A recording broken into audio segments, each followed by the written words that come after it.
All right, Larry, thanks very much. Darkness has fallen over Las Vegas. This has been much anticipated. As you may know, it was originally scheduled for May. It was postponed. And now we are approximately 10 to 15 minutes away from the time when Oscar De La Hoya and Fernando Vargas will make the walk and enter the ring. They're expected to touch gloves about 11:15 Eastern Time. This was the press conference back in January, nose to nose. Then Vargas will push De La Hoya. In the ensuing scuffle, a top-ranked publicist actually sustained a broken leg. Neither fighter was hurt. The injury to the left wrist of De La Hoya forced the postponement from early May to this week. Then a few days ago, another press conference. Huge dais, and they took precautions. You'll see that De La Hoya and Vargas are seated far from each other with a plexiglass barrier between the two of them, just in case. There were also security guards on hand. De La Hoya seated next to the promoter, Bob Arum, the security force. And then pan down, there is Vargas. And the weigh-in occurred yesterday. Each tipped the scales at 154 pounds. Vargas, as you'll see in a minute, really ripped, very proud of that physique. He's worked himself into great shape. He says there is no way that De La Hoya is in the kind of shape I'm in, no way that he is as hungry as I am. Well, we'll find out when the talking stops and the punching begins in just a few minutes for supremacy at 154 pounds, De La Hoya and Vargas. Moments ago, this was taped just a short while ago, Fran Charles talked with Fernando Vargas. Here it is. All right, thanks, Bob. Inside the locker room with Fernando Vargas as he's getting his hands wrapped. Fernando, Oscar's been off for 15 months, but you haven't fought in a year yourself. It's the longest layoff of your career. How will early moments of the fight proceed? I'm ready. There's no way that he can be more ready than I am. Honestly, I killed myself in the gym, and you know, Mexicans ain't supposed to look like this. So, you know, I worked hard, and I'm in the best shape of my life. I'm ready to put my life on the line for this, and I just feel that, you know, this is my time, God willing. It's no secret that you want to engage with him and get him to trade. You want to make it a physical fight. How do you get that fight? Well, I mean, Mexicans want to see a fight, you know. He says he's Mexican, so let's fight, you know. I'm in the best shape of my life, and you know, I'm ready to get to the limit. I'm ready. In your only loss to Felix Trinidad, you yourself acknowledged you should have boxed him, but emotions got the best of you. You stood and traded with him, and that probably cost you the fight. Emotions have been very high for this bout with De La Hoya. How are you going to make sure that you keep him in check and stay focused? I already kept him on check. I always learn from my mistakes. I never trip over the same rock twice. I've been a fighter that have been able to learn from my mistakes, and you guys are going to see that today. You know, I'm just ready. You just don't know how ready I am, and God willing, this is my fight. You're very proud of the work that you've done to get ready. Your body's ripped. But how is that going to help you once you get inside the ring? Well, the condition speaks for itself. You know, I worked hard, and you're going to see that in the later rounds, and if it goes later rounds, I'm gonna be as strong as I was in the beginnings of the rounds. It's just I'm in the best shape of my life, and I feel that, you know, this fight is gonna propel me to another level. I think I need fights like this to take me to a next level, and that's what this fight is. Finally, Fernando, you've waited for this opportunity your entire career. We're moments away from you stepping in the ring with Oscar De La Hoya. What are you feeling right now? I feel great. I feel ready. I don't know. You know, I just feel like I've never felt like this before. The way I feel right now, I feel so relaxed. I feel good. I feel strong, and I feel it's showtime. I want to step in there and do this. It's been a long time coming, and he can't be more hungry than me. And the best of luck to ferocious Fernando Vargas. Thanks for your time. Let's send it back to Bob. Okay, Fran, thanks, along with Hall of Fame manager and trainer Emmanuel Stewart. Now, this fight will take place using 10-ounce gloves. They could have, by agreement, by mutual agreement, they could have used 8-ounce gloves. De La Hoya's camp wanted the 10-ounces. Vargas would have been happy to go with 8. Explain the difference and your take on it. Well, I think the difference in weight is significant, especially when you're dealing in the top line of any particular sport. And in boxing here, as you can see, the one on my right is the 8-ounce. The one on the left is a 10-ounce. Not only is there increased punching power in 8 ounces, but it's a better defense because it's a bigger glove and it protects you a lot.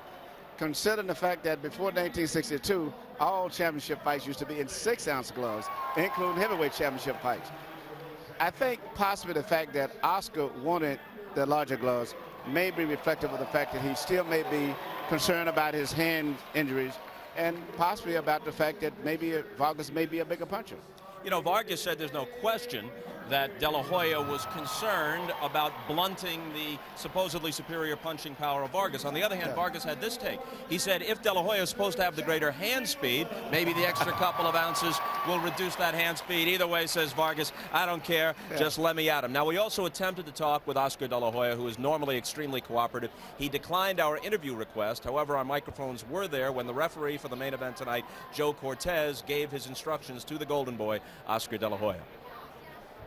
Hey, Oscar, how you doing tonight? Good. Like, I'll be your referee for this fight tonight. You've been around a while already. How many fights you have now? 34. 34. So you basically know the rules, right? I'm here to enforce them. Okay, when I say break, I want you to break clean. There's a knockdown, neutral corner. You say that, I'll tell you to come out. There's no 3 knockdown rules up to my discretion. I want you to watch the low punches, kitty punches, rabbit punches. I know there's been a lot of hype about this fight. We're going to go ahead with a clean slate. 1 point deduction in this fight can mean the difference of winning a title. I don't want to take any points from anybody. I want good sportsmanlike conduct. I obey my commands at all times. The mouthpiece comes out, replace the mouthpiece. No water, no Vaseline, no instructions. Okay? Accidental headbutt, 4 completed rounds, we go to the scorecard. Prior to that, it'll be a technical draw. Okay? Want a good, clean fight? Don't hit your opponent when he's on the canvas. If you hit him when he's on the canvas, it's going to cost you points. If you cannot continue, you may be disqualified. Be careful with that.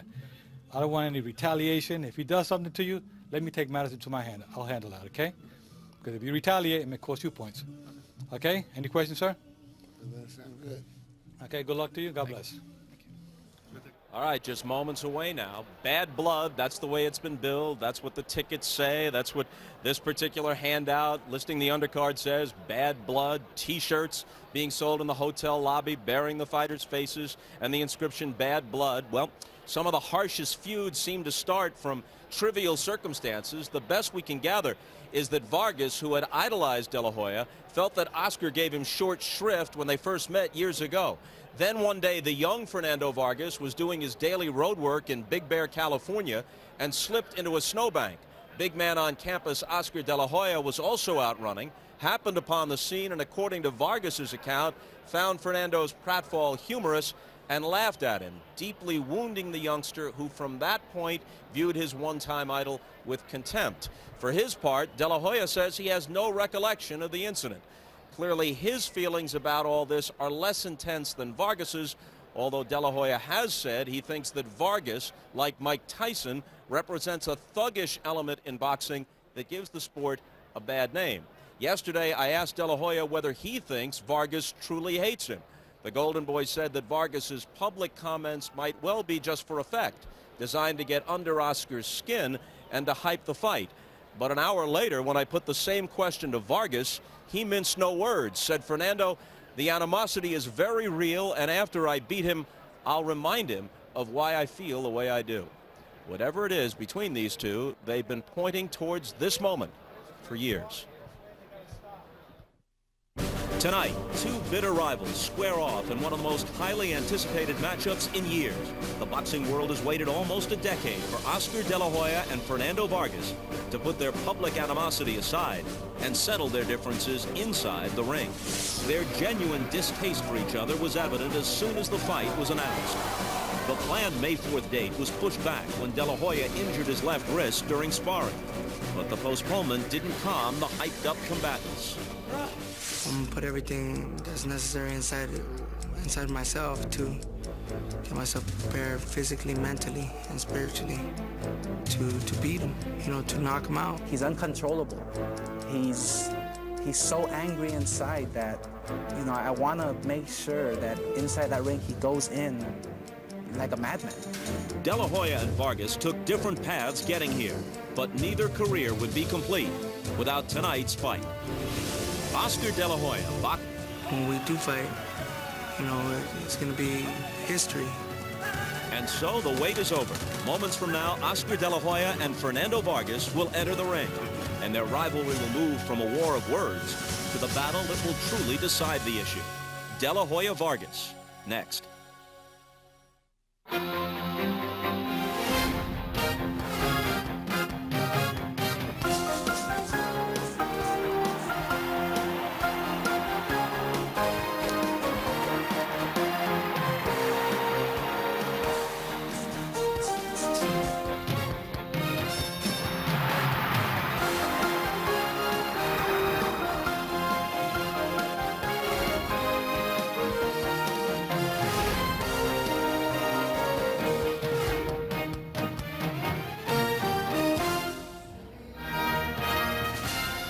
Oscar De La Hoya or Fernando Vargas.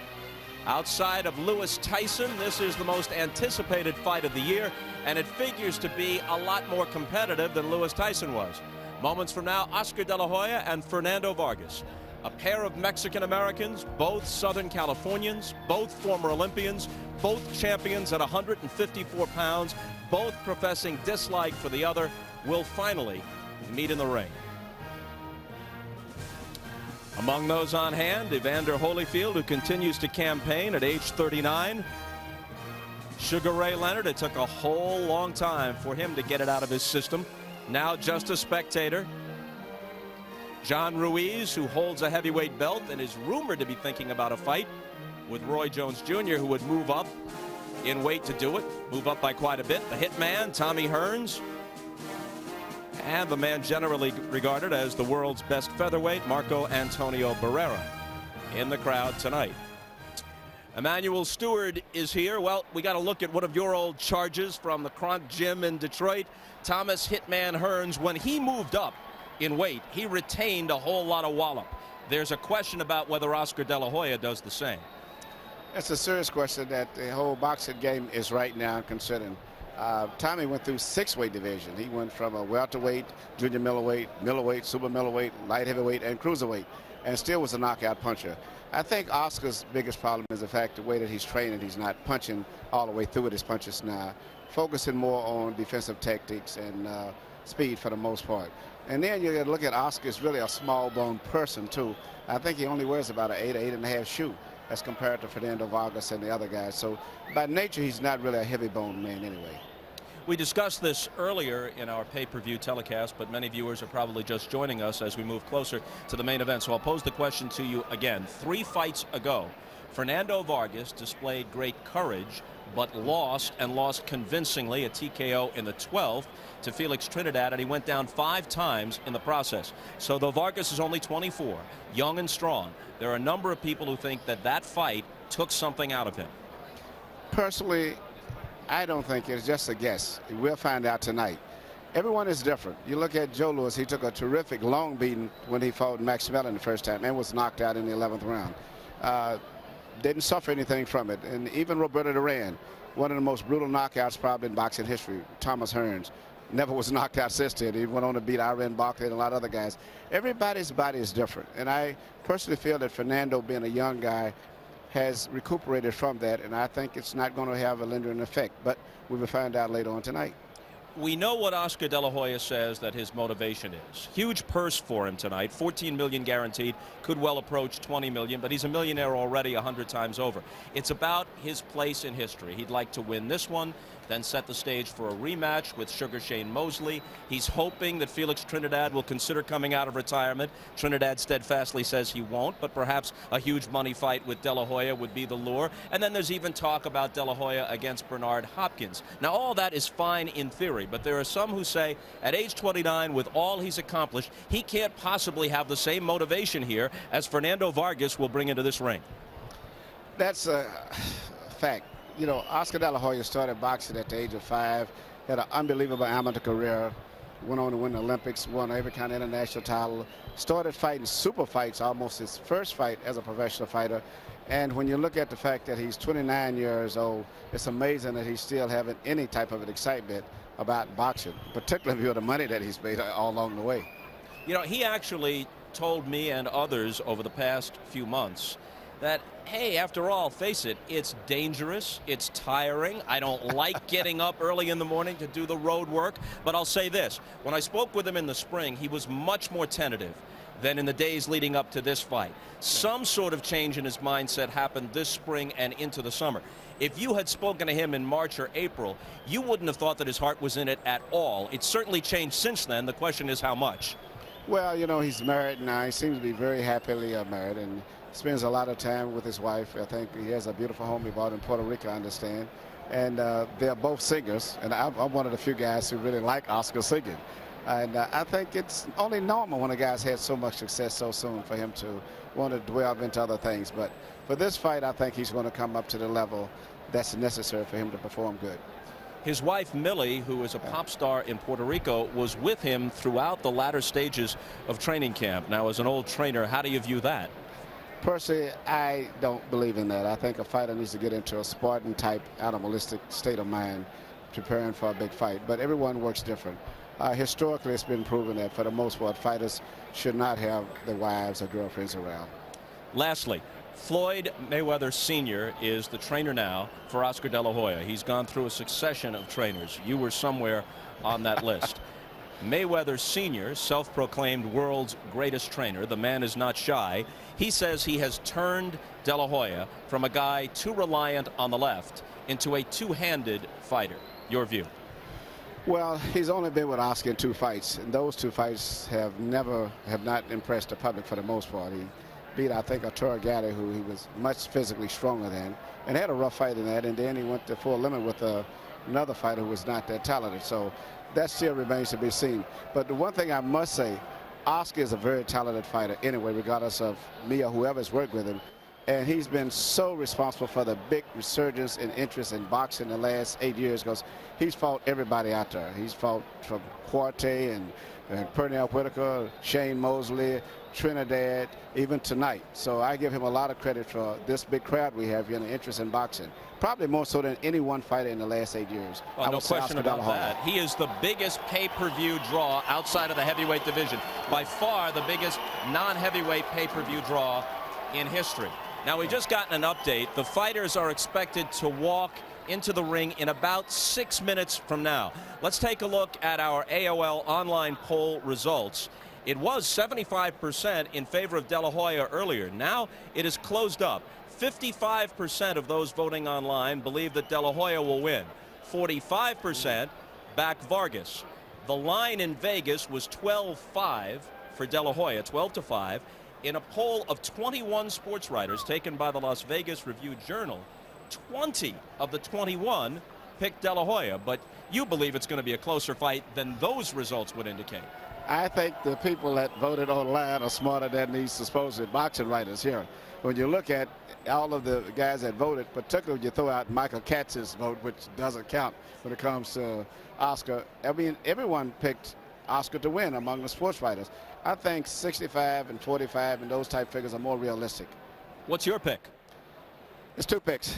When you look at logic and you look at all of the technical things, it's Oscar. Then you look at emotions and other factors and the fact that they are underestimating, I think, Vargas's ring generalship. I see Vargas. The general feeling among most of the people here, I'm beginning to find that's moving towards Vargas.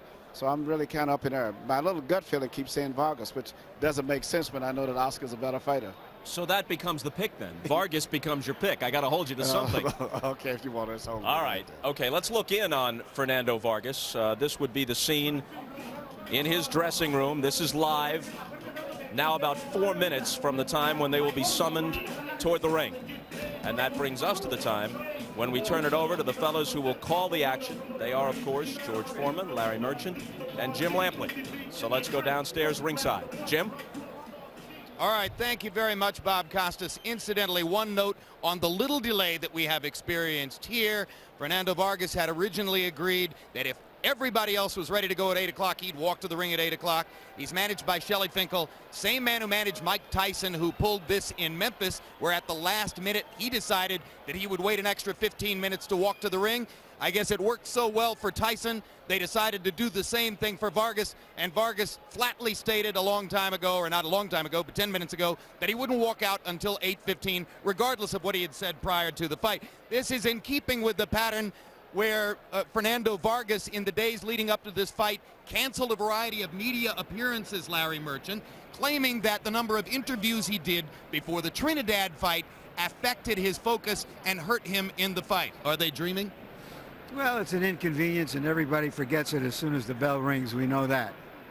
All right, well, let's go to our final comments now prior to the walk-ins as we had planned. Larry, so much emotion, 5 years of buildup, bad blood, as Bob pointed out. With all of this hanging over the fight, will it necessarily affect the competition, and if so, how?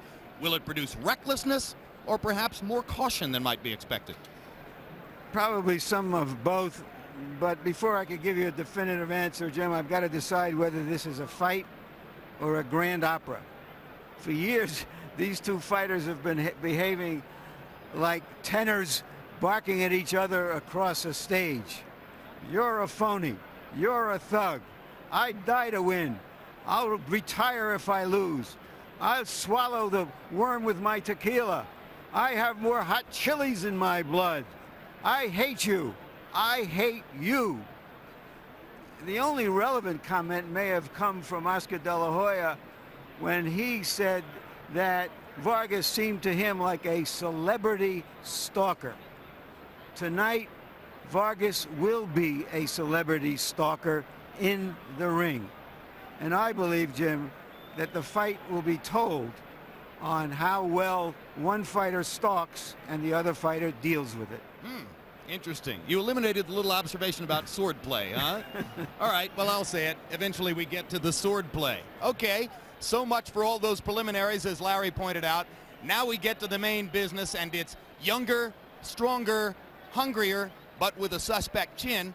That's Vargas against slicker, quicker, richer, but with suspect punching power. That's De La Hoya. Turning to two-time world heavyweight champion and HBO expert boxing commentator George Foreman. George, what'll determine who's going to win this fight? It's about desire this time. All of the guys, Oscar De La Hoya is a great boxer, combination puncher. Vargas, he has all of the other necessities. But one thing is going to make a difference tonight is passion. Who's willing to get bloody, swollen, and keep answering the bell round after round? I'm telling you, Vargas seems to be the more hunger for that. He's not pretty. He's not even trying to look pretty. De La Hoya, he's got it all made. All the writers picked De La Hoya. Sounds to me like Emmanuel Stewart and George Foreman both just picked Fernando Vargas. So here comes the tale of the tape for Oscar De La Hoya against Fernando Vargas in one of the most hotly anticipated fights in our sport in recent years. De La Hoya still on the light side of 30, but getting close. Vargas, so much, so soon, so much already under his belt, and still only 24. A half-inch height advantage for De La Hoya. A 1-inch reach advantage for Vargas.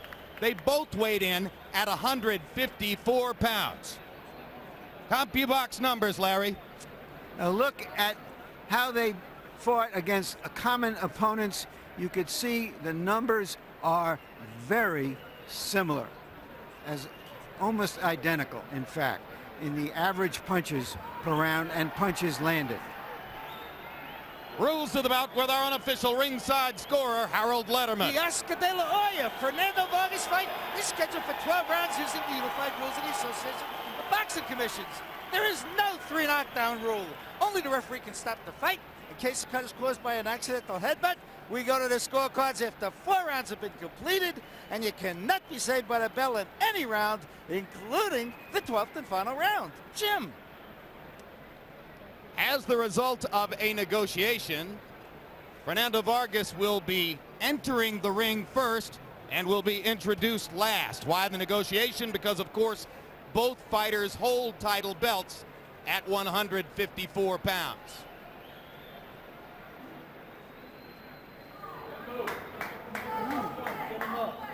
And here comes Fernando Vargas.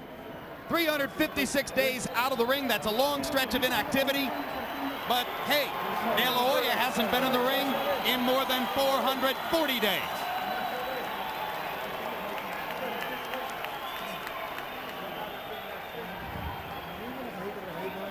no te aprietes, ahorita afloja tu cuerpo, para que se ponga sangre, para que el siguiente se ponga bien.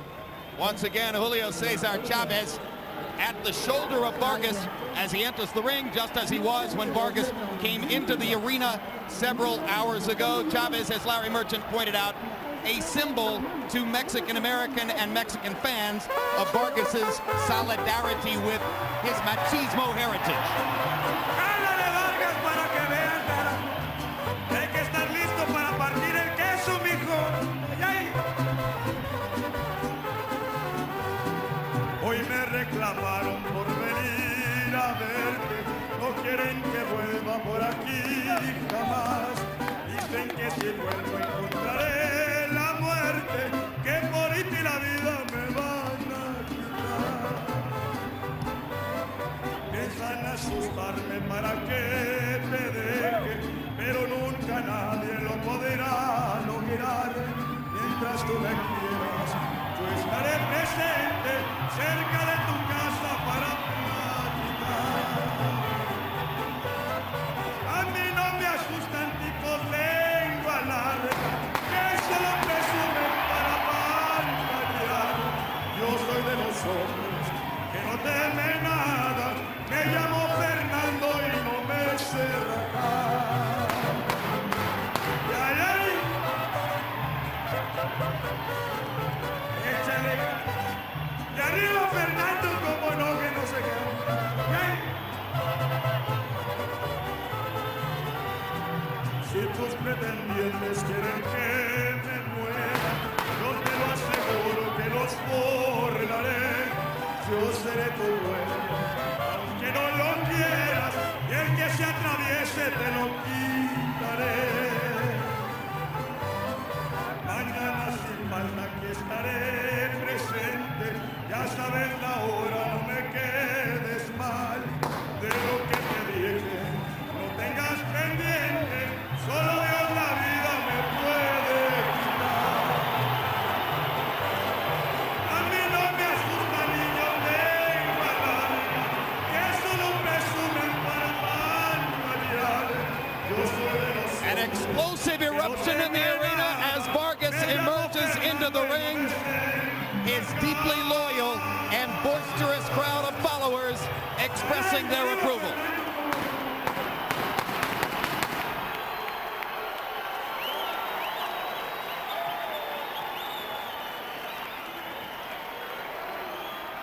In a matter of moments, we'll see if the De La Hoya crowd is up to the challenge.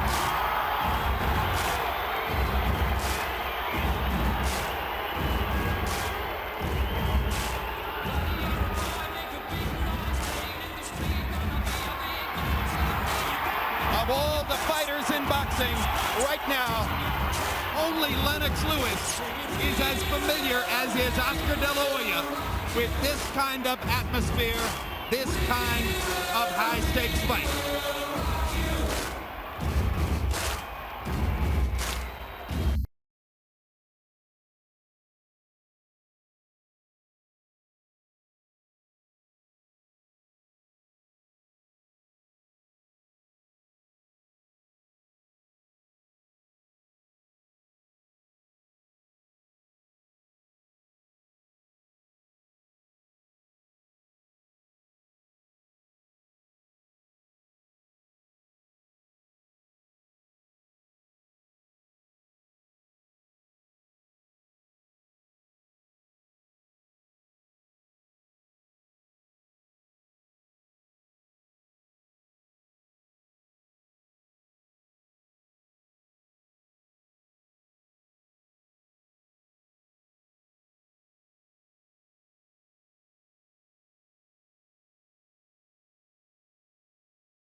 and fan followings make their statements. What a night in Las Vegas. Let's go to Michael Buffer to take it up even higher. Ladies and gentlemen, from the Mandalay Bay Resort and Casino here in Las Vegas, Nevada, Top Rank Incorporated and Main Events are proud to present the featured bout of the evening, 12 rounds of boxing for the WBC, WBA Super Welterweight Junior Middleweight Championship of the World. Brought to you in association with Miller Lite and HBO pay-per-view and sanctioned by the Nevada State Athletic Commission. Chairman Dr. Luther Mack. Commissioners Dr. Tony Alamo, Skip Avancino, John Bailey, and Dr. Flip Pomansky. Timekeepers Jane Broadfoot and Jim Cavan. Physicians at ringside, Dr. Margaret Goodman, Dr. James Game, Dr. William Berliner, and Dr. Jeff Davidson. The 3 judges assigned to ringside scoring this bout on the 10-point must system will be Patricia Jarman Manning, Paul Smith, and Doug Tucker. And when the bell rings, your referee in charge of the action, working for the 151st time in a world title bout, Joe Cortez. And now for the sold-out thousands in attendance here at the Mandalay Bay of Las Vegas and the millions watching around the world. This is the moment we've all been waiting for. It's champion versus champion. Ladies and gentlemen, let's get ready to rumble!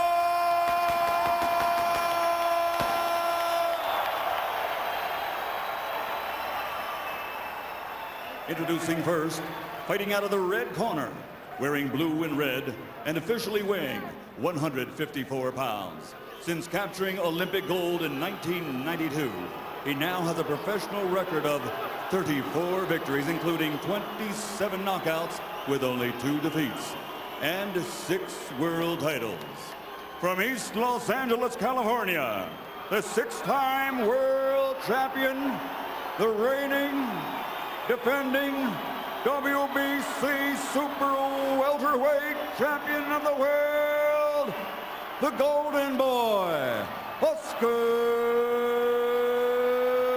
De La Hoya.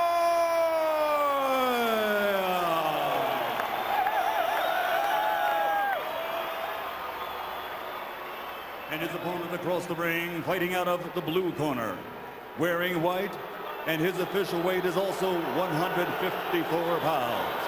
His professional record, 22 victories with only 1 defeat, and 20 of his 22 victories are by knockout. And he has captured 2 world titles. From La Colonia Boxing, Oxnard, California, the 2-time world champion, the reigning, defending WBA Junior Middleweight Champion of the World, the Aztec Warrior, El Feroz Ferocious, Fernando Vargas.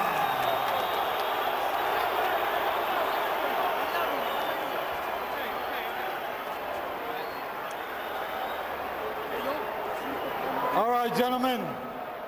We went over the rules of the dressing room. I expect a good, clean fight. I want good sportsmanlike conduct. Oscar, your cuffs and trunks are a little high here. The punches here are still good. Your trunks are okay here. Remember, guys, I want a clean fight. Obey my commands at all times. And remember, guys, I'm fair but firm. Touch them up. That's what it is. Will we have more bad blood than sweet science, or more sweet science than bad blood?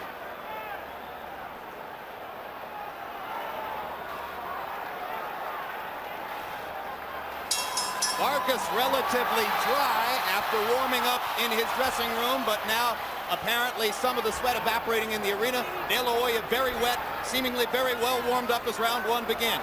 These 2 fighters have been out of the ring so long, We expect the first round to be cautious and tactical. George Foreman, what must the two fighters establish from the outset? Oscar De La Hoya's got to get in there with that left jab and take some of the power out of the big man. Make that neck snap back over and over. Vargas has got to wade in and get in that body. Oscar wants this fight to go the distance. You got to wade in and get in his body. This is Vargas. Get in and go wild on the body. Early on, Vargas not getting off quickly for the first 30 seconds of the bout. De La Hoya landed two combinations.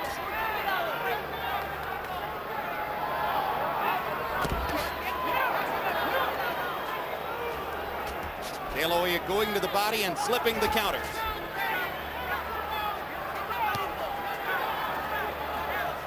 De La Hoya's jab, one of the primary reasons why all of the sports writers at ringside who were polled this morning and might have been expected to be objective picked De La Hoya to win the fight.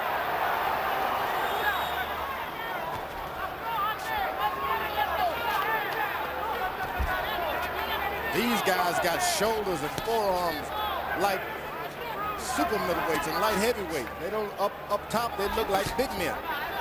Vargas working with a nutritionist for the very first time in his career. Fernando's body has never looked this tight and cut up.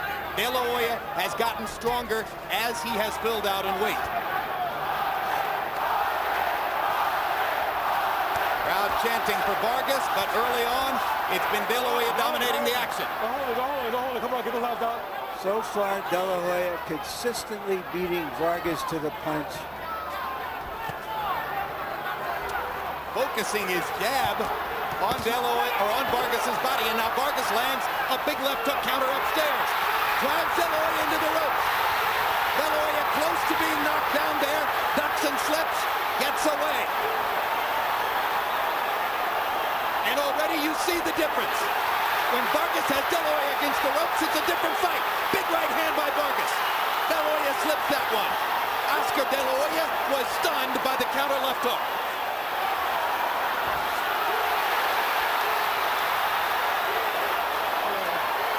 You better believe De La Hoya is acquainted with adversity that has nothing to do with what he's going to do later on. Been there, done that. Not many of those punches landed cleanly, but they've made an impression. Those punches from Vargas are landing.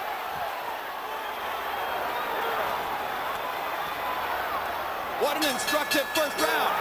De La Hoya shows you what he can do in the middle of the ring. Vargas shows you what he can do against the ropes.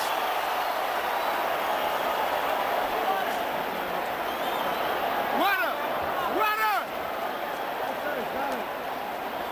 Look at it, man. Look at it.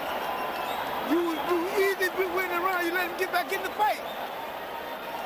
Keep jabbing him and keep moving. You beat this motherfucker so easy, man. You knocked this son of a bitch out, man. You missed everything.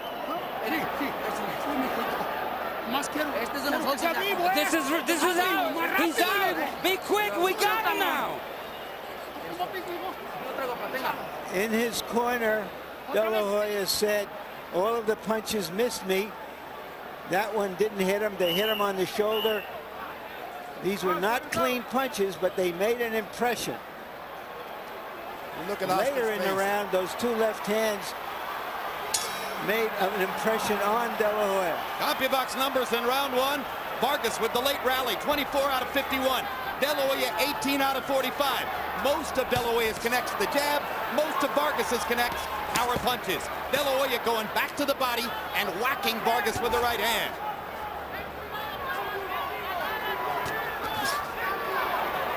Looks like De La Hoya is very conscious, George, of trying to get to the body and invest in taking out some of Vargas's punching power. And that's what he's trying earlier, but Vargas better be careful. De La Hoya throws a lot of punches, and they look they're not effective, but he can get you with two of those, and you'll find yourself on the canvas if you rush in without caution. Vargas's strength apparent early. His left hook hits De La Hoya on the shoulder and moves him.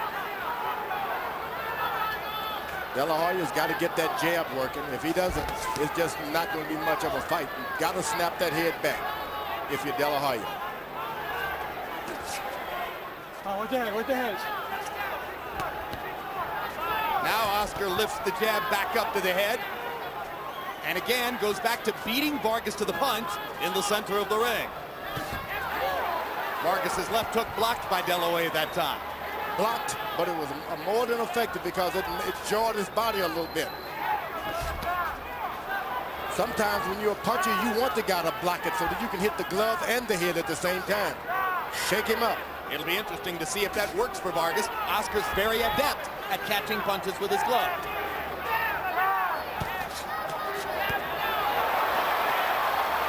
De La Hoya landing a right cross. One of the things that Floyd Mayweather Sr. has tried to do as De La Hoya's trainer is to further develop his right hand and make him more of a two-handed fighter. Vargas is starting to go to the body, which he's better do.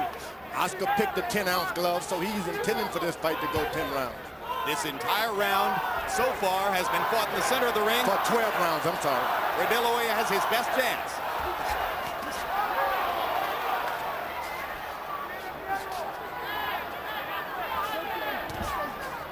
When you're fighting a big, strong man like Vargas, you don't want to cover up and take the shots on your shoulder. You want to get out of the way, because even if he misses you, it takes so much away from your shoulders.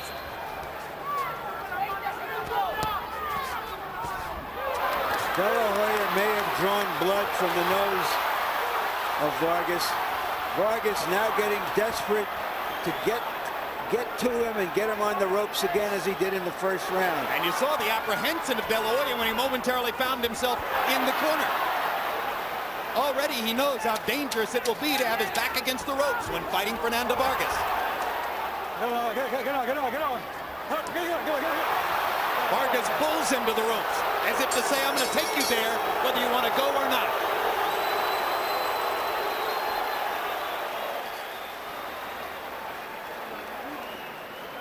Keep your jab pumping, okay?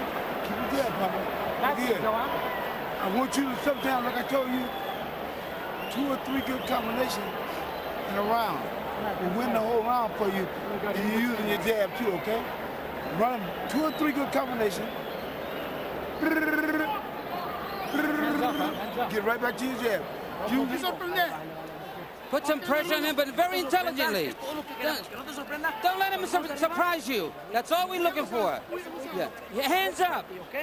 This is yours. He's not as strong as you are. You're going to get him. He's not strong.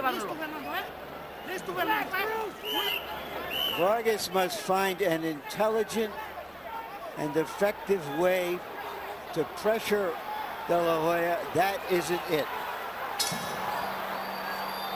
CompuBox numbers in round 2. De La Hoya 26 out of 56. 22 of them were jabs. Vargas 18 out of 38. Vargas trying to go to the body early in this round. De La Hoya comes back upstairs. He's doing exactly what his corner man told him to do. Throw your combination, go back to your jab. Combination, back to your jab. Talking about Oscar. Oscar is, just like his corner told him. Oscar, get this jab working. I'm telling you, that could be a bloody man, Fernando Vargas. Could be pretty bloody. Oscar De La Hoya is better than most fighters at following the instructions of his corner. It showed up, ironically, in the late stages of the loss to Trinidad when he was advised by his corner to stay away and did so.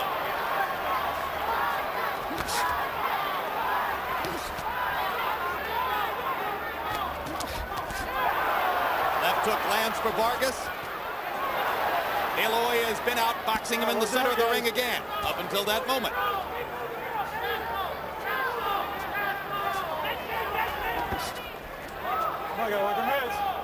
Vargas's best punch is his left hook to the body, and you saw Oscar digging the right elbow all the way down to his waistline to block it.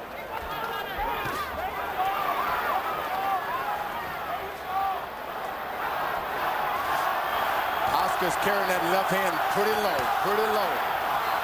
dangerously low. Vargas is not using his strength against De La Hoya. That is supposed to be his edge, and so far he has been unable to harness it effectively. He can't use it as well when they're out in open space in the center of the ring. That's why it's so important for Vargas to maneuver De La Hoya to the ropes somehow. Except for that brief interlude in the first round, which may have won Vargas the round, he hasn't been able to press De La Hoya to the perimeter of the ring. Hard right hand by Vargas. Landed flush. That's because that left hand is so low by Oscar. And now Oscar's back is against the ropes again. And Vargas takes over, pounding him to the body. Vargas is getting in every low blow that he can also. Real sneaky. De La Hoya unable to move his feet and get away. And Vargas pops him again with the left. Now Oscar gets his feet back to the center of the ring and goes back to jabbing Vargas away. That right hand hurt Vargas. It did hurt him. I don't know if Oscar's aware of it.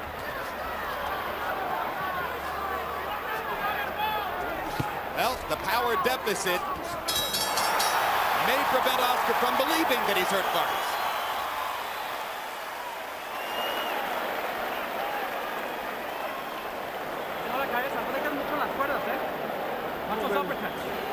Breathe in slow, breathe in slow. Breathe in slow. I said, come on now, listen to me. Breathe in slow. And let out slow. How you feel? Great. Keep the... He's yours. You got him now. There's a lot of them, but the first one is only one. You're the only one. There's only one.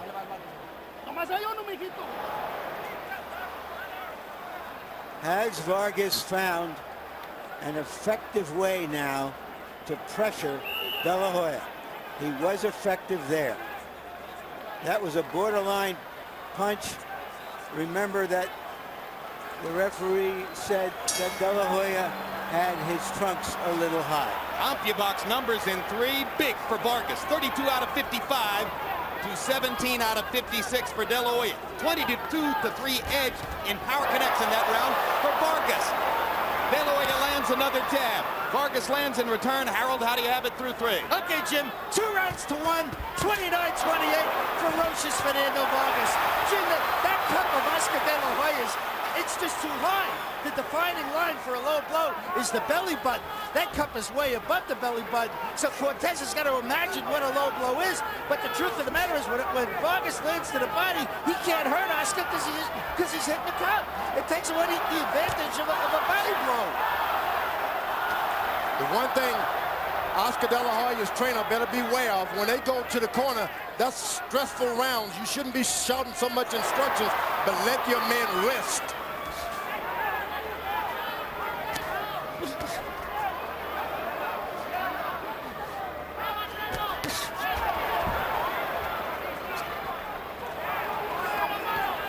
First minute of round 4 is again a boxing match at center ring.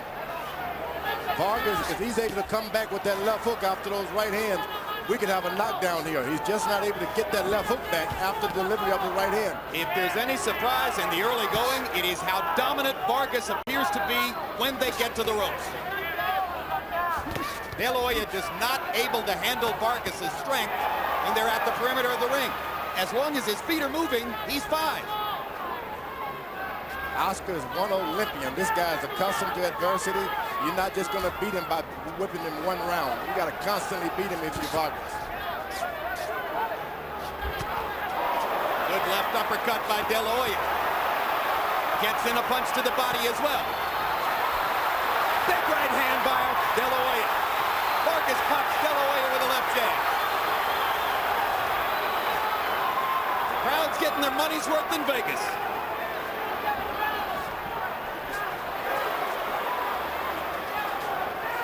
There's a swelling under the right eye of Fernando Vargas.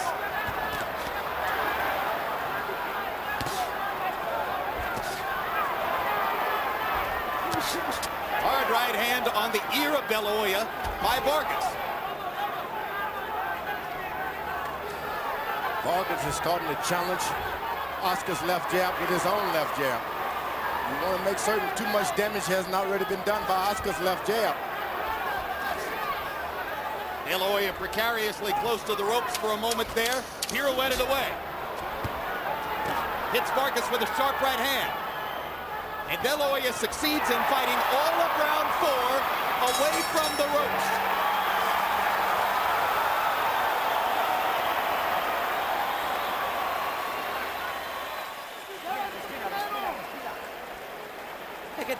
Take a deep breath.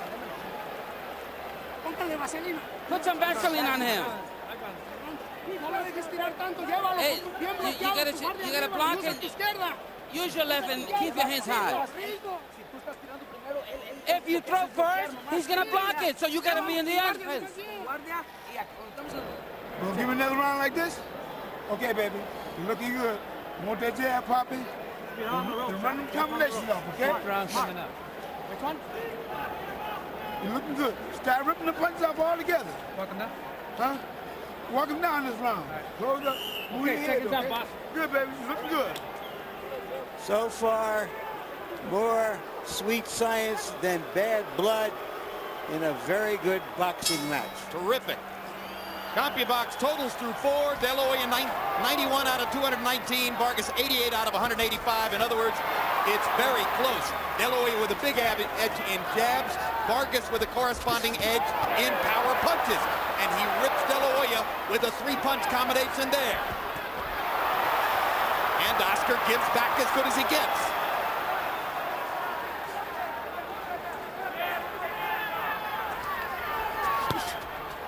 Blocked.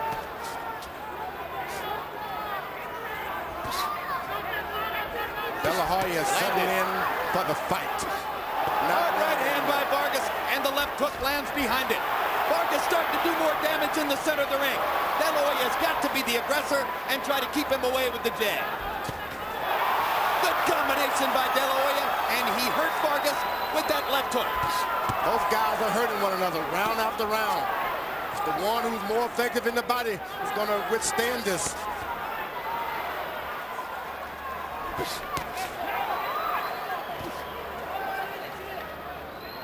Both men throwing hard punches, Larry. As Vargas showed in the Trinidad fight, he is capable of making adjustments during a fight. And he has found a way to do better in the center of the ring against De La Hoya. De La Hoya is always a good fighter when he moves his feet up and down, a little bouncing here and there. We haven't seen that at all. He's out of his element. Blood from De La Hoya's nose.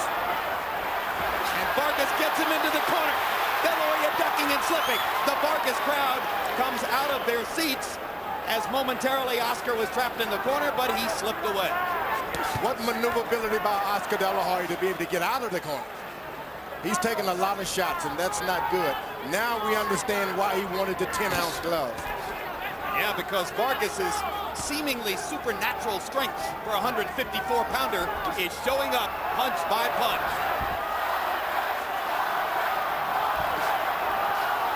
Crowd chanting for Vargas.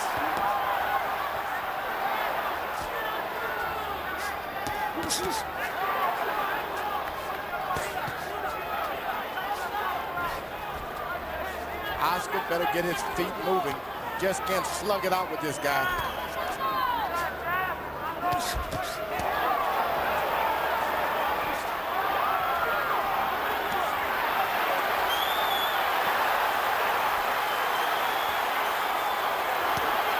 Oscar De La Hoya taking more punishment in the first 5 rounds of this fight than he's ever taken in 5 rounds of any fight. Blood coming out of his nose. Vargas ripping him with shots along the ropes, and Fernando Vargas grins at De La Hoya as they complete round 5. He's yours. He's liable to quit. You got him now. Don't let him surprise you. You got him. He's yours. The fight is yours. This round right here, I want you to throw some body shot. He threw all his punches this round. Now you run your punches off this round, okay? Come on, baby. Let's go, baby. Come on. Run your punches off this round, okay? Smart.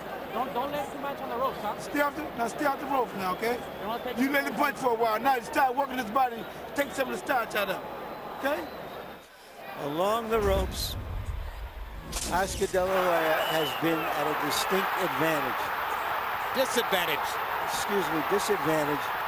Even when many of those blows are not landing, they're landing on shoulders, they're putting pressure on De La Hoya, not concussive punches, but punches. Power shots in round 5. De La Hoya 7 out of 15. Vargas 21 out of 55. That's what Floyd Mayweather Sr. meant when he said, hey, he threw all the punches in that round. Vargas sneaking ahead on Harold Letterman's scorecard as we reach the 6th. Vargas is doing the job of what De La Hoya's corner told him to do, go to the body. Vargas is going to the body. And De La Hoya breaking a cardinal rule twice, blew air out of his nose trying to clear it. What does that do, George? First thing, his corner doesn't even know what to tell him anymore. He stuttered before he even said, this is what you do. You got to just take deep breath and hope that your corner can let you spit it out from time to time. But don't blow your nose. And if you blow your nose, it causes the swelling. All of the swelling, just all of a sudden it looks worse than what it really is. And De La Hoya, one of the great knowledgeable veterans of the sport, did it twice as he came into this round. Clearly bothered by the blood trickling from his nostril. Oscar's getting a chance to box a little bit. If he can get his confidence back in his boxing, he can change things. Move, Oscar, move. Swelling continues around Vargas's right eye. De La Hoya may have to hope that he can continue to touch that eye up with his left hand and compromise Vargas in the fight. There's blood coming from the eye region or the cheek region of Vargas. Not the kind of blood that would disturb his vision. It's under the eye.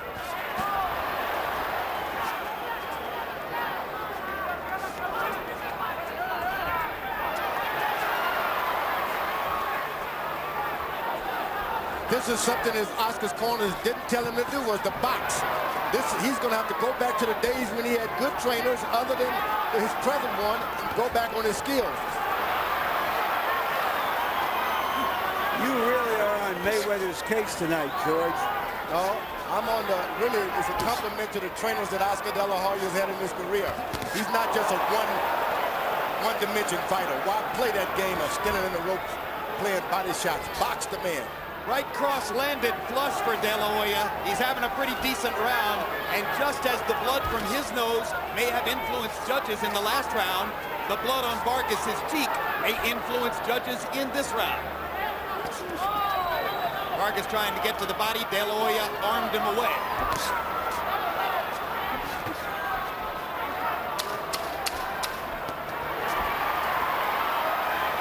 Again, De La Hoya is able for all of round 6 to stay off the ropes, but he catches 2 big left hooks as the round comes to a close and then lands a right hand on Vargas after the bell.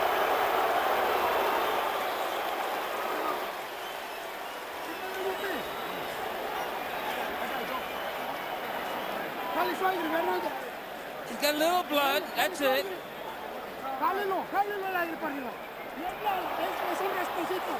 It's only a little scratch, it's not much.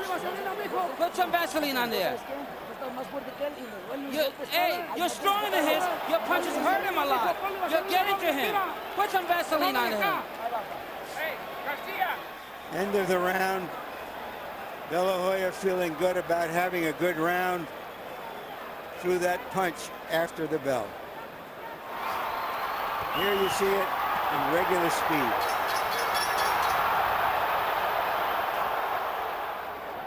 And to try to retaliate for the 2 big left hooks. I have this as virtually an even fight. Still sweet science, but also real blood. Harold, how do you have it through 6? Okay, Jim. 3 rounds each. 57-57. I got it all even. I gave all the even rounds 2, 4, and 6 to Oscar De La Hoya. All the odd rounds 1, 3, and 5 to ferocious Fernando Vargas, who landed more power shots in those rounds. So it's the smooth boxing of Oscar De La Hoya in the rounds that he won. The effective aggressiveness and harder, cleaner shots of Vargas in the rounds that he won. Which is exactly what we might have expected. The classic confrontation here. De La Hoya has to box. Vargas wants to make it a fight.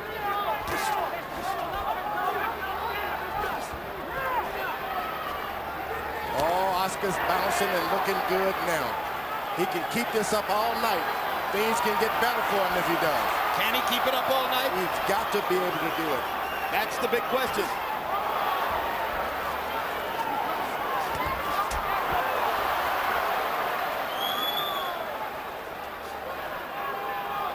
Is it possible to put in the hard work and disciplined training day after day after day required for De La Hoya to fight his best fight here when you've already got the $100 million in the bank? That's one of the things people question about. These men are all about heart. Believe me, money has nothing to do with it when you're in the 5th round of a boxing match and blood is coming down your face. No, but money might have something to do with it when it's Tuesday of a long week of training and you think you're putting in 100%, but you're not. That's the question. I think Oscar's done his work way back when he was a teenager. It's too late now to lose anything. Big left hook from De La Hoya, his best punch of the fight. And he lands it right behind it. Vargas says, come on, do it again. And he does it again.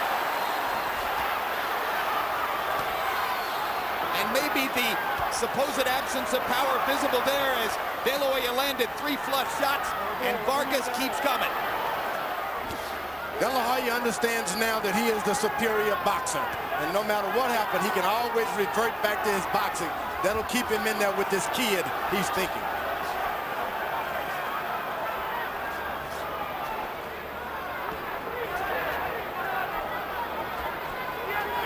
What a nightmarish prospect for De La Hoya. The kid calls him out. The kid goads him over a 5-year period. The kid finally gets him to take a fight that he said he'd never take. He gets into the ring and discovers that Vargas is so much stronger that he's going to be on the razor's edge all the way. But he's winning anyway.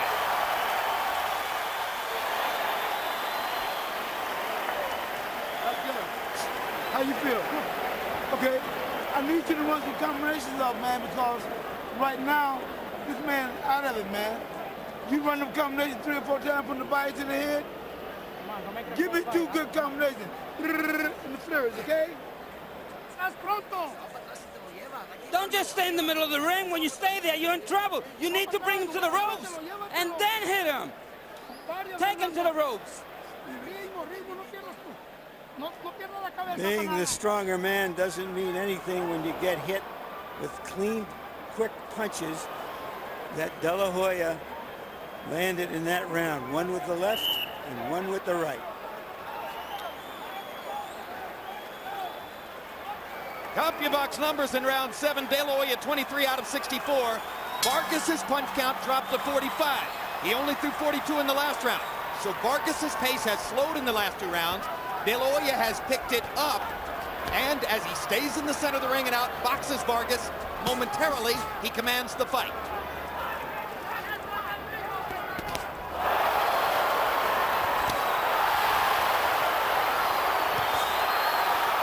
These are big right-hand shots from De La Hoya, and Vargas has taken them pretty well.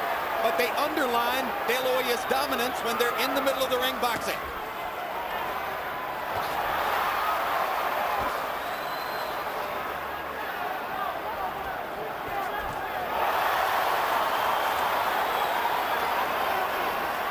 A beautiful feint followed by a right hand.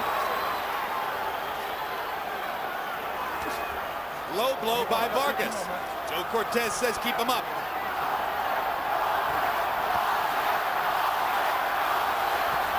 Difference in hand speed showing up here. Oscar consistently beating Vargas to the punch. Oh, he's doing it with nice combinations. And he understands that he's got the rest of the ring if he needs to get out of the way. Vargas does not follow him beyond 2 feet. Jabs, and let Oscar do what he want to do.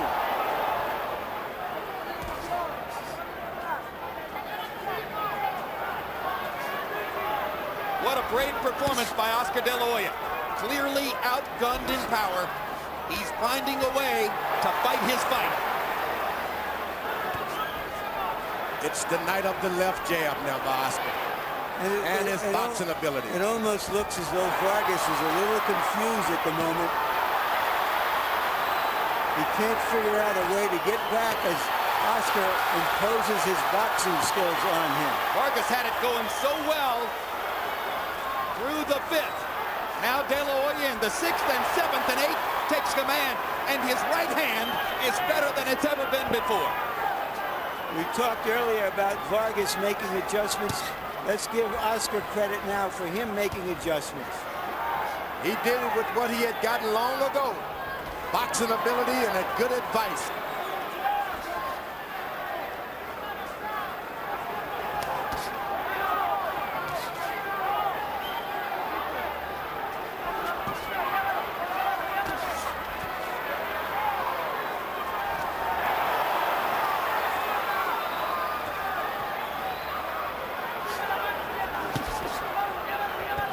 Vargas is now waiting for one shot.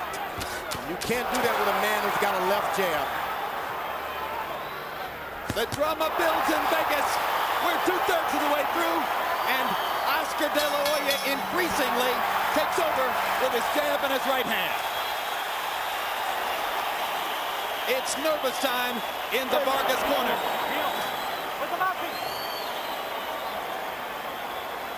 Do me a favor. Do me a favor. Keep the rhythm going, the head moving, okay? I want you to do, maybe. Here's what I want you to do, look here. Here's what I want you to do, baby. He's burned out, baby. He ain't that other. Man. Fernando, keep your hands up. With your good defense, you can do some. But keep your hands up. How do you feel?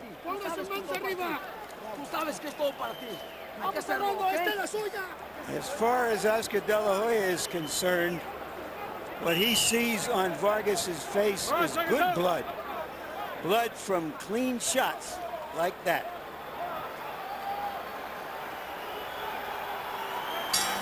In round 8, a CompuBox festival for De La Hoya. 31 out of 62, as opposed to only 8 out of 38 for Vargas.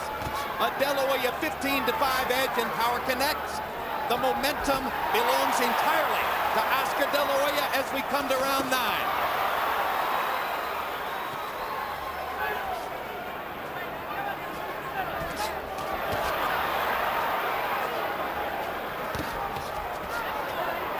Body shot, back De La Hoya up.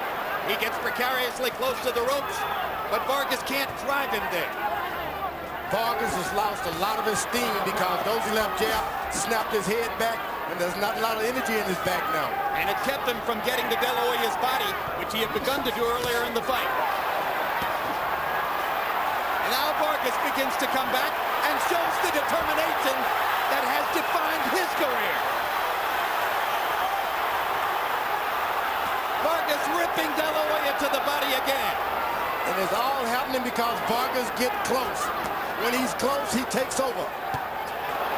Chopping right hand by De La Hoya. Momentarily stems the Vargas tide. Fernando just stepping in closer and shortening the distance.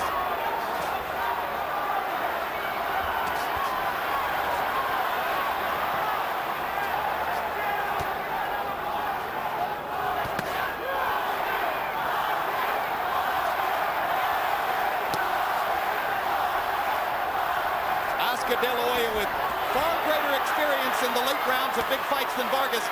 Vargas has only been past the 7th 4 times, but he went to the 12th with Cuarte, went to the 12th with Trinidad, beat Winky Wright in the 10th and 11th and 12th. He's done this too. De La Hoya has a great record in the late rounds of fights, with the noteworthy exception, of course, of the Trinidad loss. De La Hoya had this fight in control. He didn't try to finish Vargas off, and this is what he's getting back. Once you hurt a guy, keep on him and try to finish him. Do you think he actually had the weaponry to finish Fernando Vargas? He's had it, but he's more confident and more, he really is trying to conserve his energy for the distance. Go for the knockout when you can knock that man's head back, finish him off. Otherwise, he'll come back to finish you off. Well, after hitting Francisco Castillejo with everything but the kitchen sink and knocking him down only in the last 10 seconds of his first 154-pound fight, De La Hoya may have difficulty believing that he could finish Vargas here. Vargas better beware not to exchange left hooks with De La Hoya. Big right hand upstairs again for De La Hoya. The right hand has been so tremendously effective for him here.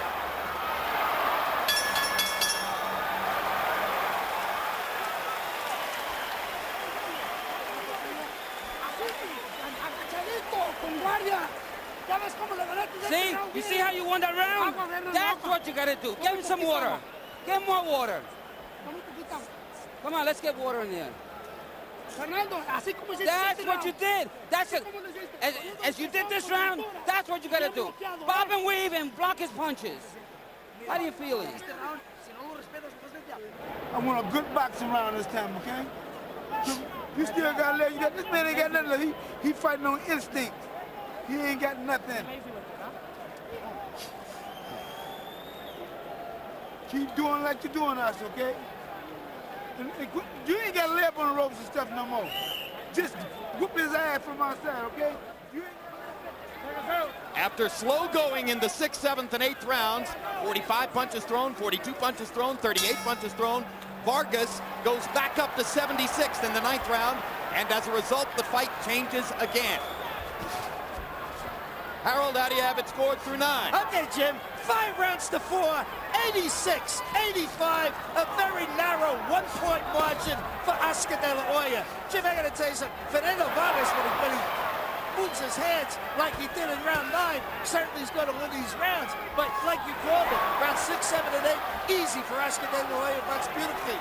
I still say that Vargas is really being hampered when the body shots hit that cup because they don't hurt De La Hoya. And it's just not fair. That cup is too high. George, you agree that the cup is too high? Doesn't matter. You get a good body shot, it hurts, cup or no cup. Just don't want to get them too low. That's where you don't have any defense. Yeah, but De La Hoya can hit skin on a place where Vargas, if he hits the same point on De La Hoya's body, is going to hit the pad. Yeah, but that pad is not going to help as much as you think. The pad just looks like that. It helps to below the belt if you believe it. Indeed, De La Hoya appeared hurt by that punch on the pad. Boxers are accustomed to hitting heavy bags, knocking the air out of heavy bags. Certainly, as that left hook exchange, Vargas better stay away from. Vargas bending to try to get to De La Hoya's body, and De La Hoya with an opportunity whacked him with the left hook right on the bloody cheek. You never left hook, throw left hooks with a left hook.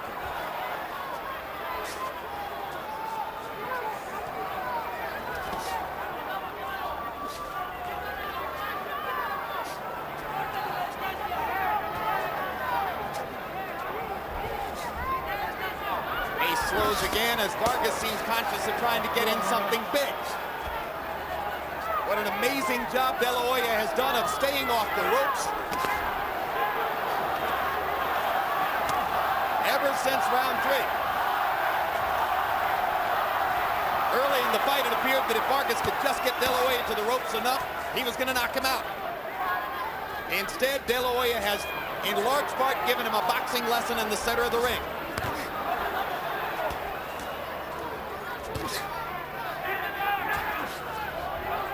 Vargas felt that by putting the pressure on, he could wear De La Hoya down in the late rounds. Are we seeing it here? George, do you see any sign that De La Hoya may be running out of gas a little? It really doesn't matter with Oscar De La Hoya. This guy's so full of heart that wearing him down is not going to get it. You're going to have to beat him down. You're going to have to beat him up with punches. Don't rely on anything about wearing him down. Again, the blood flowing from De La Hoya's nose. Again, the blood flowing from Vargas's cheek. Big left hook hurts Vargas. De La Hoya tries to follow up. Bell saves Vargas to end the round. Vargas very lucky that didn't happen 20 seconds earlier. Come on, wake up! Wake up! Wake up! You have to fight! You're the champion! Come on, you got it! You got the... I'm here to protect you, my man. I'm taking out of every punishment. Muy bien, muy bien, muy bien. Finish him off, man. Finish him off. Finish him off, man. Left hook out him, huh? Just be smart. Don't get wide, huh? Don't be wide. Everything nice and tight. Welcome, Bill. Huh? Here is the highlight punch of the fight so far.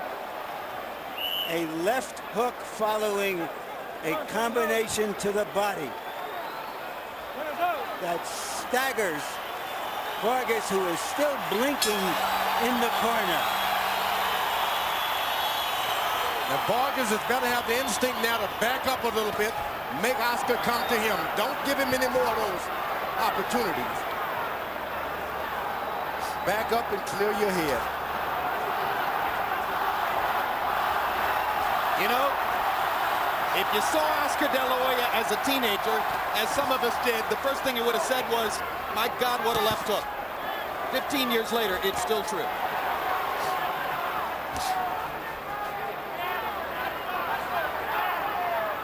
Both fighters have an 11th round knockout on their records. De La Hoya knocked out Obacar in the 11th back in 1999. Vargas knocked out Raul Marquez in the 11th at around the same time. Neither fighter has ever scored a knockout in the 12th.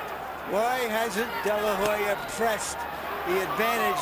Why hasn't he explored whether Vargas was still groggy from the end of the previous round? Has he given Vargas a chance to recuperate? I think if Oscar... Another rocket left hook.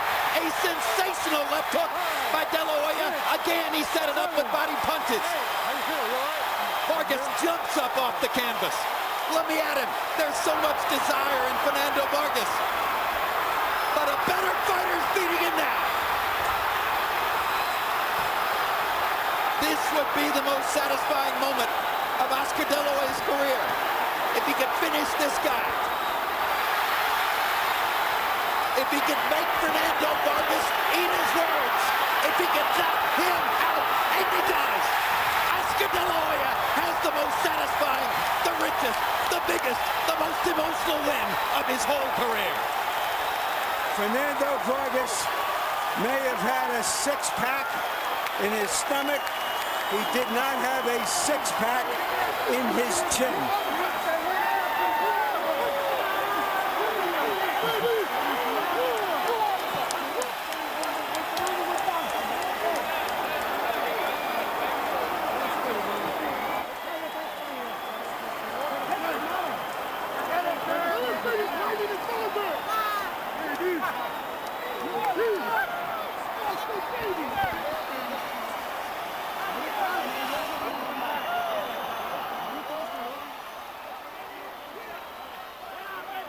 Oscar De La Hoya closed the show. He landed 23 out of 33 power shots. George, look at the left hook. I mean, you know, this is a tribute to Alcazar and Emmanuel Stewart. He couldn't win it the way he wanted to. He went back to his original, and it happened the way it always has happened since he was a teenager. Setting up the money punch, which has defined his career all along. It's a left hook, and it's about movement and not being an old slugger, but a boxer puncher. I think if he'd had his original trainers, this fight could have ended like that a lot earlier. Combinations just like Alcazar told him to do when he was a teenager. And Joe Cortez says that's enough. Oscar has earned the technical knockout. Vargas wasn't firing back at the end, and give De La Hoya credit. So many of us said, myself included, that he wouldn't have the punching power to do this at 154 pounds. We were wrong. He stopped him on his feet. But like I said, it was stuff he's had since he's been at top rank. Putting it on in the last couple of rounds, trying with heart and combinations. To the body, to the head, and continuously throwing shots. They don't make them like that anymore. Can they still question De La Hoya's desire? Rich guys can fight after all. Absolutely. Just the point I was about to suggest. With silk pajamas and all. No matter how many hundreds of millions of dollars are in the bank, silk pajamas, golf, mansions, he still loves to fight. Yeah. So stay away from guys who eat caviar. The golden boy is golden once again. Let's go to Michael Buffer. Ladies and gentlemen, here at the Mandalay Bay, before we announce the official time, a round of applause for two great champions that came here to face each other tonight, Fernando Vargas and Oscar De La Hoya. The end comes at 48 seconds of round number 11. The winner by knockout victory, and now the unified champion from East LA, the Golden Boy, Oscar De La Hoya.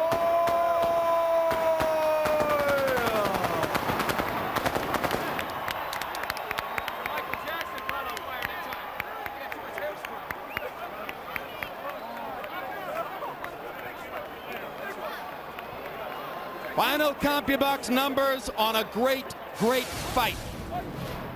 A fight which will be remembered for a long time. Oscar De La Hoya landing 54 more punches, throwing 135 more in a showing that can only be called an act of will.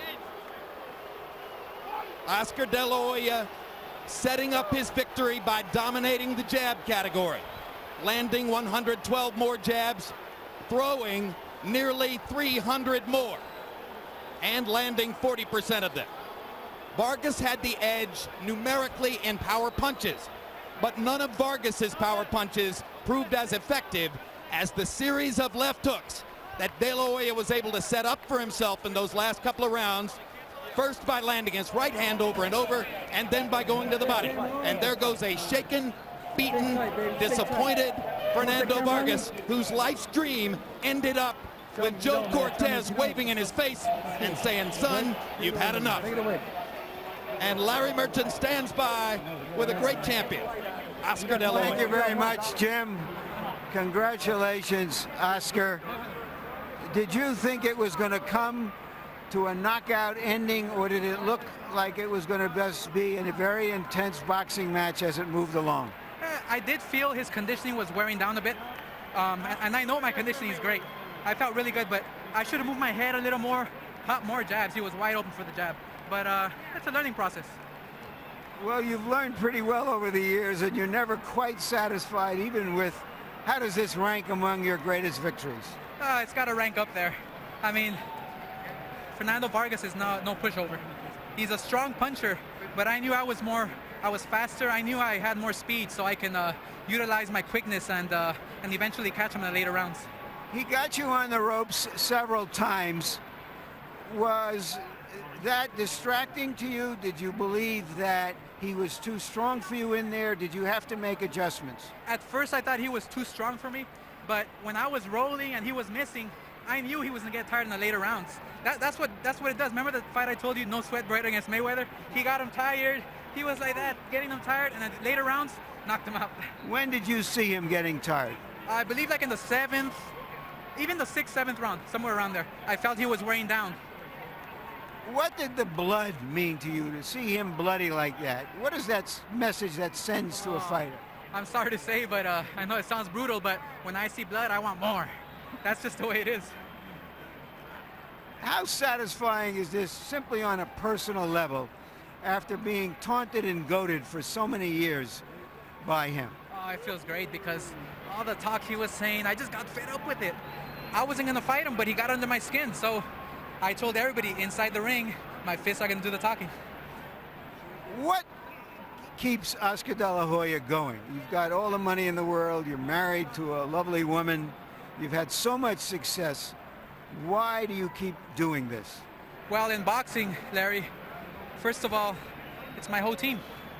Mayweather, Little Joe, my brother, Bob Arum, especially my wife. My wife motivated me. Although she was there with me for about a month and a half up in camp, the team, sometimes feel, well, we don't want women there, this and that. But my wife is different. She pushes me. Every time I leave that room to go train, she tells me, you better train hard or don't come back. All right, I'll train hard. All right, let's take a look at the 11th round, and you decide, you tell us what was going on. Left hook right here. I was just waiting for his jab. He was starting to throw a solid jab, but I knew that if I feinted him and I threw the left hook. We were always working on that. And if I had a chance to throw the right hand, I would throw it. I was working on the body, just trying to stop him here, basically. This looks like the end of the Cortez fight. Well, as you can see, I'm keeping my composure now. I'm not throwing wild punches. I'm keeping my composure and kind of seeing what I have opened. And I can pick my shots and really connect right there. Did he say anything to you during the fight? No, he just left. I thought he was going to shake my hand or something, but he just left. It's okay, no problem. Do you feel sort of like you beat up a kid? Because the first time you laid eyes on him, he was a kid. Well, you know what? I never disrespect any fighter, because any fighter who steps inside this ring, I respect a lot, because it's a tough sport. But he talked a lot of stuff about me, and I didn't like that. So I had to show him a lesson. How long do you want to keep going on? Until I know I can secure my legacy in boxing. That's fighting Shane Mosley. That's fighting Trinidad if he comes back. If he comes back. If he doesn't, I respect that. but fighting the best. You have to fight the best to be the best. And with Mayweather in my corner and on my team, man, I'm going straight to the top. You told me yesterday that you thought perhaps that Trinidad's retirement was a negotiating ploy to get a better deal in a rematch. Is that what you believe? Well, who knows? Who knows? Because a fighter wants to be with his family. A fighter, after accomplishing so much in the ring the way Trinidad did, you know, he wants to be with his family and take some time off. Maybe when he rests enough, he'll decide to come back. Who knows? But like I said before, if he retires, I respect it. So you're looking forward to fighting Shane Mosley and trying to avenge that defeat sometimes early next year? Well, I have to. I have to. In order to become a great champion, I have to beat the guys who beat me. And Shane Mosley is a great fighter. Even though he lost twice already to Vernon, he's still a great fighter. He still has a talent. But I'm looking to fight the best. Even Winky Wright is saying, well, I don't want to fight him, this and that. Hey, if it presents itself, because you know I've never ducked nobody. If he presents himself, then hey, why not fight him? What farewell message would you send to Fernando Vargas? I'm not a lightweight. I'm not a 130-pound puncher anymore. I have a punch, and a lot of people are surprised when they come in the ring with me. They don't think I'm fast enough. They don't think I'm strong enough. Maybe they think I'm still that little puppy I told you about 8 years ago, Larry. But I can pack a punch, that's for sure, and people have to respect that, hopefully. They will. One more thing. Independencia Mexicana, viva todos los mexicanos, por esta victoria es para ustedes. East LA, a toda mi gente, mi familia, Mili, te amo. ¡Mua! Un besote. Thank you very much. Big Bear. And now back to Jim. In Espanol, for a reason. Now, we told you that it was a relatively inexperienced judging panel for a fight of such magnitude, and on one of the three scorecards, perhaps that shows up. Let's show you how the judges had the fight scored at the moment of the technical knockout in the 11th round. Relatively inexperienced and unexposed Paul Smith and 70-year-old Doug Tucker, both with De La Hoya ahead 96-94. Patricia Jarman Manning had Vargas leading in the fight, 97-94. So a majority draw, or with a knockdown, maybe even a victory, was still within reach of Vargas as they entered that 11th round. But De La Hoya left no doubt, as you suggested in the middle stages of the fight, George, that he might be able to do if he committed to that. Hey, the Cuarte comeback victory was a great victory. Even his performance against Mosley in a loss was a great performance. But I think this was the greatest performance of No Oscar's doubt career. about it. Experience paid off in the end. He's been in with Pernell Whitaker. De La Hoya's got a loads of experience, and in the last couple of rounds, that's what pulled him through. Vargas had a lot of heart, but you can need heart and experience to get in those latter rounds with good punches like De La Hoya. I was so surprised that De La Hoya even had the courage to continue after the bloody middle rounds. And the performance suggests that Oscar hasn't lost anything, may in fact be an improved fighter, and would have good chances against Shane Mosley and Felix Trinidad should he be able to secure those fights. In my mind, he's the best fighter in the division right now. I don't think that he has to look out for anybody. If you're going to get in there with Oscar, you better bring your bag with you, because he's bringing a lot of stuff with it. The guy is the best in the division. I don't like saying it, but he boxed. He proved that he could box and punch. That's all you need in that And surely division. you appreciate, incidentally, George, when you see a victory like this, you have to appreciate and honor what De La Hoya has meant to the public following and the dramatic impact of the sport through all of his career. Yeah, he's been a beautiful smile. He's a crossover into anything you wanted commercially, and he's an asset to his family. He's pulling for his team. He's everything I'd want my boy to be. All right. My boys to be. We're hopeful that Larry Merchant will be able to get a word with Fernando Vargas. He has gone to Vargas's dressing room right now to see if we can hear from Fernando before we leave you tonight. But right now, in the wake of this tremendous fight, great victory by De La Hoya, let's go back upstairs to our host, Bob Costas.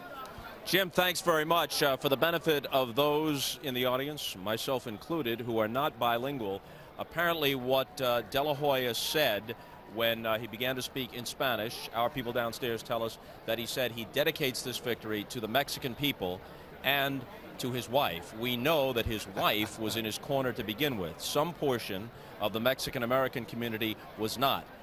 The victory itself is one thing, but the manner in which this victory was achieved must win him respect from even his greatest detractors. He's got to have respect, in addition to fighting all of the top fighters of his era. It was a great victory. He ended it with after he saw that he had established control and had Fernando set up, rather than just throw a flurry of punches, he took his time and set him up and knocked him out with a left hook, basically reminiscent of the left hook that Sugar Ray Robinson knocked out Gene Foreman with. He got most of his punching power from his toes on that punch. That was a very smart thing to do. A great victory.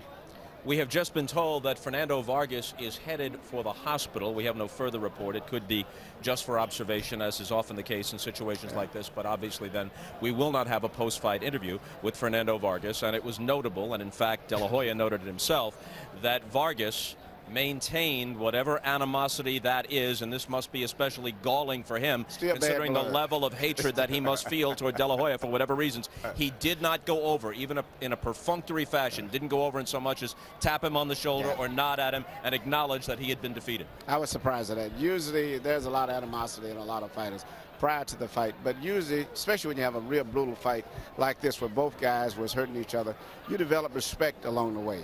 But in this case, your blood still exists. Pretty clearly, even had he lost tonight, Oscar De La Hoya had built up Hall of Fame credentials. But as he has said all along, he is fighting now for his place in history. In your view, what does this victory do for that spot in history, pending whatever may follow against Mosley or whomever else? It's definitely got to give him a good spot in history. In addition, it was the first really, I would say, good fight that he's fought in a long time, from the Shane Mosley fights all the way back, and even the fight with Trinidad. This was a very impressive fight that he fought. Of course, the fight he fought had some credentials, and I think from a boxing viewpoint, it was an impressive fight for all of us. As Jim Lampley and his colleagues noted early on, it was very clear. We knew that Vargas was stronger than De La Hoya. He was much stronger in the early rounds, and yet De La Hoya found a way to build up points through superior boxing skills. It did not appear that he had any kind of one-punch knockout power at 154, but cumulatively he got it done. Also, I think what I saw in Vargas, I think the extra weight that he picked up was good, but I think he gave up something. He seemed to have been so muscle-bound that he was tight. And usually guys like that who develop muscles from lifting weight, they get tight in the later rounds. Their punches, their push, and he was really vulnerable to be knocked out much earlier than that. He was very, very much open inside when he was started getting close. And his output of punches went down tremendously. I think a lot of it has to do with that extra weightlifting that he picked up. You've been around this game for a long, long time. Where does this fight rank in terms of excitement and the quality of the fight? It would have to rank one of the good fights up, and not a great fight. Not great. Not great, but it would be one of the good fights because it was a give and take. It was certain rounds would be Vargas, the next round would be, for Oscar, and that's what makes a good fight, when you have the ebb and flow. It was never a one-way fight. So from an expert's point of view, you rate it as very good, but not great. From an excitement and entertainment point of view, this was one that seemed to live up to the hype. The people got what they paid for tonight. Well, you had two big fights, as we said earlier. You had Lennox Lewis and Mike Tyson was promoted as being a big fight, but it didn't turn out to be a competitive fight. But this one was a good competitive fight. Emmanuel, it's been a pleasure. Thank you very much. Hall of Fame manager and trainer Emmanuel Stewart, Fran Charles, George Foreman, Larry Merchant, and of course Jim Lampley, who called the fight. Our thanks to all of them. De La Hoya versus Vargas has been brought to you by Mandalay Bay Resort and Casino, elegance and entertainment.